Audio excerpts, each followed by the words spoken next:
Welcome back guys to another video on 20 more tips for early game GTNH. Since my last video blew up, I've decided to make another sequel to the series. I got many comments from you guys on that video for even more tips to include, and I have figured out a fair few more myself. Well, what are we waiting for? Let's get straight onto it. Get ready for your mind to be blown. Let's start off quite simple. Tip number 1, dough washing. Did you know instead of using the water bucket recipe for dough, you can actually just throw it directly into the cauldron to wash it? Cool, right? I'm sure some of you will facepalm at not knowing this. You can also do this to purify ores too. Tip number 2, redstone in the power slot. Short in power and need something quick? Well, this small trick will help you immensely. Stick some redstone in the battery slot of your machine and it will help power it for a decent amount of time. This really helps if you are low on power and about to power fail. It might save you a diamond plate cutting recipe or two. Tip number 3, wrenching bookshelves. So this tip completely surprised me. Are you raiding villages and mining bookshelves with an axe? Well, look no further, you can actually pick them up directly with a wrench. This will save you crafting them back into bookshelves. Who would have known? Tip number 4, forestry work tables. Forestry work tables are quite amazing things. With bookshelves that you have acquired naturally through the wrenching of them, craft them up. They will help you manage your components. There is also a fairly new feature on them that a lot of people don't seem to know, and that is the inventory search. Click this button and set it to all, and you can actually use this thing to craft out of your inventory directly as well. One other tip with this feature is that you can fill up the internal inventory of the forestry workbench, and you can do bucket crafting really easily, as everything will just get dispensed straight back into your inventory, ready to pick up your water or liquid XP again. Tip number 5, avoiding creosote. A very obvious one, but applies to new players. You can actually easily void creosote by breaking the middle center block. You can design your array 2 blocks off the ground to do this efficiently if you aren't bothered with the creosote. I would recommend saving some creosote eventually, as semi-fluid generators are actually amazing. Tip number 6, the 3-row crop manager. Here's a fun one, the 3-row crop manager. Crop managers actually check 2 blocks up and down, so it is possible to have 3 rows of them. This also allows for 2 rows with 1 block underneath.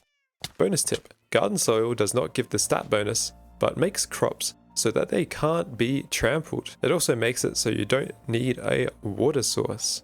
Tip number 7, 16 times wire.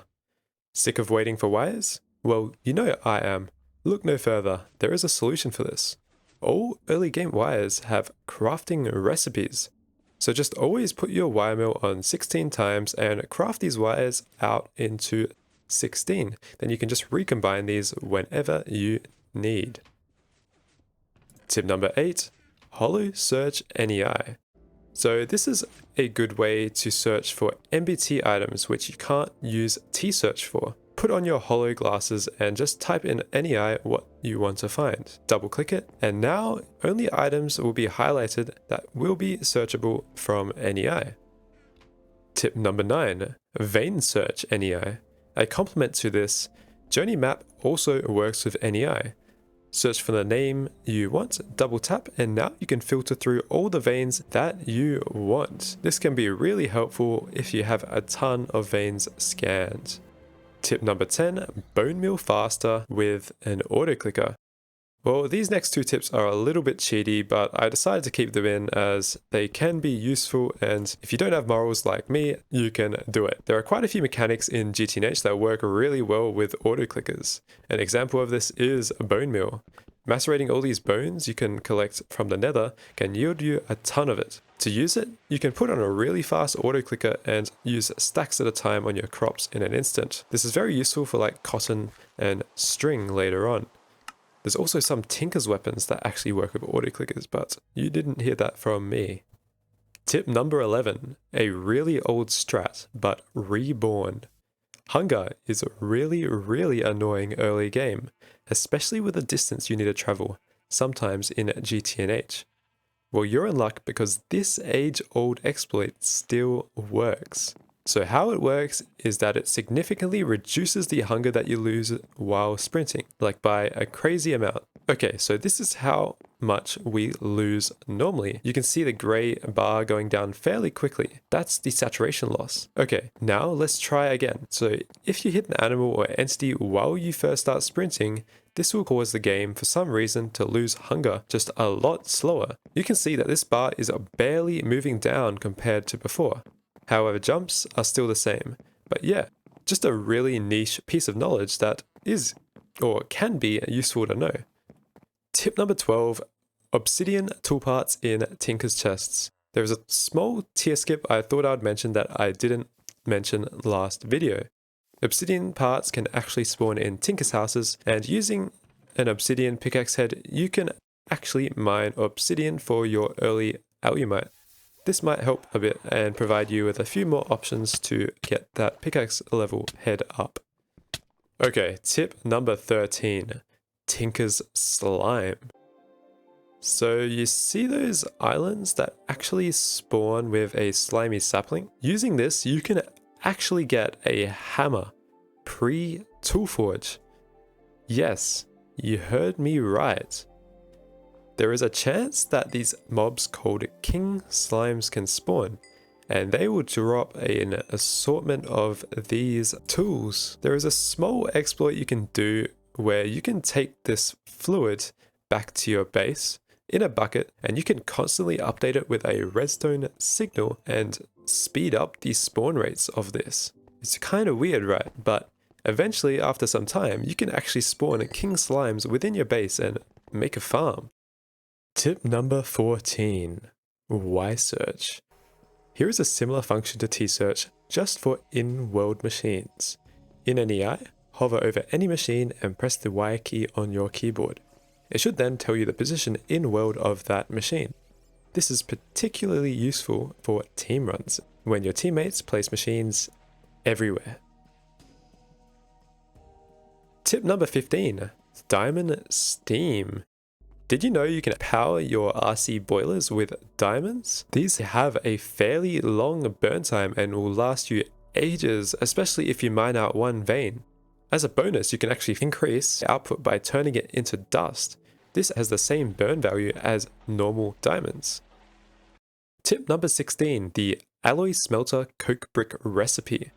Another hidden gem is this coke oven brick recipe, the alloy smelter. If you want to run lots of creosote semi-fluid generators, use this recipe to make your coke ovens. It's super efficient and will save you a bunch of time, and you'll be able to mass produce ovens overnight easily. Tip number 17, Cursed Earth Spawner. So if you guys followed my last video and actually performed the healing axe ritual, you may have noticed this cursed earth that spawns around it. This block actually spawns a ton of mobs and you can silk touch it. But this isn't the main feature we want. The main feature we want is that using this block can actually keep spawners that are placed on it loaded away from the player.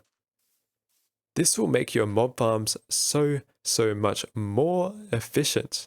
Another bonus tip is that you can get silk touch easily by making the GT shovel. A GT shovel made out of amber will natively have silk touch on it. This will be extremely helpful, but GT tools are removed in 2.8. So watch out for that if you are watching this then. Number 18, Tool Station Renaming. Another hidden gem. The tool station can rename items. I was fairly surprised at first, and you can rename all your tools and weapons for free. Cool, right? Might as well use it. Tip number 19, compartments. There is actually a kind of insanely large storage you can craft directly in LV known as compartments as soon as you make the cutting machine. These things are massive and have 400 total slots for the max size diamond ones. I would recommend the gold ones, however, since they are a lot cheaper and take a lot less time. And yes, they do work with storage systems like logistics pipes, and you can see the entire inventory of it. Tip number 20, T-Search Essentia, and Fluids. It seems like a lot of you don't know all the capabilities of T-Search. So here are 2 more features to show off that I didn't mention in the last video. T-Search works on both Essentia and Fluids. So now who needs Essentia management? Or even early uniform fluid storage? Definitely not me, at least. Well, thank you guys for watching the video. This was quite a blast to make and I hope everyone learnt something new. Please like and subscribe and I'll make one for MV to HV if this series maintains enough popularity. I really have some banging tips for it, including maybe some exploits. Alright, catch you guys later. Check out the first tips and tricks video if you haven't seen it already. Peace.